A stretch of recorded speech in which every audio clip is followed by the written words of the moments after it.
Good evening. कैसे हैं आप लोग? उम्मीद करता हूं कि आप लोग बहुत अच्छे होंगे। चलिए, तो आज का टॉपिक है हमारा second chapter of Hindi. Hindi के सेकेंड चैप्टर जो है उसने कहा था, और उसने क्या कहा था इसके बारे में तो हम जो है ना पाठ में डिटेल्स जो है ना इसके बारे में हम लोग जानकारी लेंगे। जब पाठ के जो है ना सारांश को पढ़ेंगे उस क्षण हम लोग जो है ना इसके बारे में जानेंगे। क्या कहा कि कहानी बहुत ही इंटरेस्टिंग है। कारण क्या है, उसने जो कहा था ये शब्द को कहानी से मतलब कहानी में यूज किया गया वर्ड है, और बहुत बहुत ज्यादा जो है ना इसको जो है ना सुनने में काफी अच्छा लगता है हमें। तो आराम से हम लोग वहां पे पढ़ेंगे क्या उसने कहा था। जो शब्द था उसने जो कहा था ये शब्द क्यों कहा गया है। ठीक है, चलिए फिलहाल जानते हैं कि इसको लिखा किसने। इसको लिखा है चंद्रधर शर्मा गुलेरी।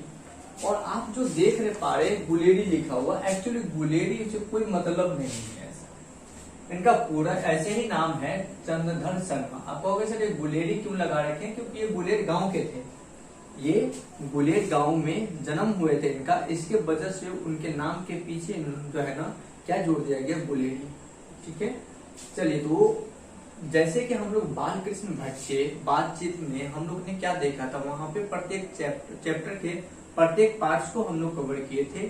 जैसे जीवन परिचय, उसके जो है ना सारांश, रचनाएं और ऑब्जेक्टिव और सब्जेक्टिव, ये सभी हम लोग क्या करे थे, डिस्कस करे थे।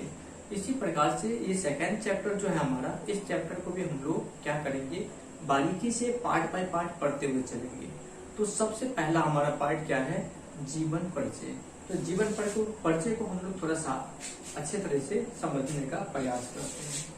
देखिए, नाम क्या था उनका, चंद्रधर शर्मा गुलेरी। नाम चंद्रधर शर्मा गुलेरी। जन्म इनके जो है ना 7 जुलाई 1883 ईस्वी में, 1883। आगे कह रहे हैं जन्मभूमि इनके कहाँ थे, गुलेर गांव में इनका जन्म हुआ था। कांगड़ा जिला हिमाचल प्रदेश में पड़ता है। तो हिमाचल प्रदेश के कांगड़ा जिला जो है इसी में एक गांव आता है गुलेर गांव, और इसी गुलेर गांव में जन्म हुए थे चंद्रधर शर्मा गुलेरी जी का। आगे कह रहा है कि इनकी मृत्यु कब हुई, तो मृत्यु हुई थी 12 सितंबर 1922 ईस्वी में, और ये हुई काशी में, उत्तर प्रदेश में। एक्चुअली हुआ क्या था कि पहले जो है ना ये लोग जो है ना हिमाचल प्रदेश में रहते थे, लेकिन अचानक इनके फादर जो है ना घर वहां करके जो है ना मतलब जब जो है जिनका जो जमीन होता है हमारा, जैसे जिस जगह पे हम लोग रहते हैं वहां जब जमीन जो होता है, तो उस जमीन यानी कि उनके पुश्तैनी जमीन जो भी थे उस जमीनों को बेच करके ये जो है ना हिमाचल प्रदेश से ये काशी आ गए थे।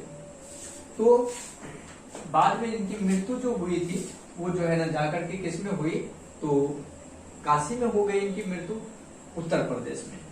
इसके वजह से जो है ना वहां पर क्या हुआ कि काशी में जो है ना वो आ गए थे, और काशी में ही इनकी मृत्यु हुई थी। ऐसा नहीं कि आप जो है ना समझ नहीं पाए कि सर हिमाचल प्रदेश में जन्म हुआ, काशी में मृत्यु कैसे हुई। तो काशी में क्यों हुई, तो उनके फादर जो है ना काशी में, वो लोग बाद में आ गए थे, काशी में रहने लग गए थे, तो इनकी मृत्यु हुई काशी में हुई। आगे कह रहे हैं कि कारण क्या थे मृत्यु का, तो मृत्यु का कारण क्या था कि पीलिया के बाद, पहले तो इनको पीलिया था। पीलिया आप लोग समझ पा रहे होंगे कि पीलिया जिसमें आंख वगैरह का देखेंगे कि रंग जो होता है वो मतलब हाथ का स्किन का आपका रंग जो होता है वो पीला होने लग जाता है। तो पीलिया के जो है ना पहले इनको पीलिया था, और पीलिया जो ठीक हो गई तो उसके बाद उनको अचानक बहुत ज्यादा फीवर हुई, बहुत ज्यादा मतलब, और फीवर के कारण ही इनकी मृत्यु हो गई थी। इनके फीवर के कारण कह रहा है कि पीलिया के बाद तेज बुखार होने पर इनकी क्या हो गई, यहाँ पर देहांत हो गई, मृत्यु हो गई। कह रहे कि कर्म क्षेत्र मतलब ऐसा कोई जगह जहाँ पे इन्होंने कार्य किया है। अब जैसे हम लोग क्या करते हैं, जन्म जहाँ पर लेते, हो सकते हैं कि वहां पर हमें कोई काम ना मिले।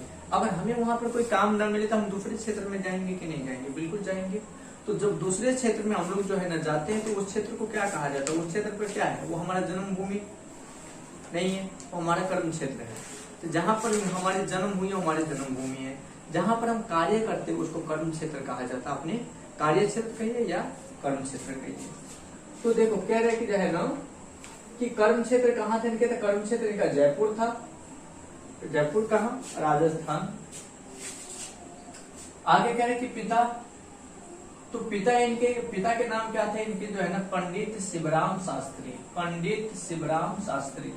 और इनके माता थी लक्ष्मी देवी, और लक्ष्मी देवी जो थी वो शिवराम जी के जो है ना तीसरी पत्नी थी, शिवराम जी के तीसरी पत्नी थी। और इसी पत्नी से जन्म हुआ हमारे जो है ना चंद्रधर शर्मा गुलेरी जी का। इनकी माँ जो थी वो काफी स्वभाव की बहुत अच्छी थी, बहुत ज्यादा अच्छी थी, धार्मिक ज्यादा थी। भगवान की पूजा प्रतिष्ठा, वेद पुराण सब पढ़ना, सुबह शाम जो है ना आरती करना, ये इनके नियम थे। और इनका प्रभाव भी जो है ना इसी वजह से क्या हुआ था कि पड़ा था किन पर, चंद्रधर शर्मा गुलेरी जी पर।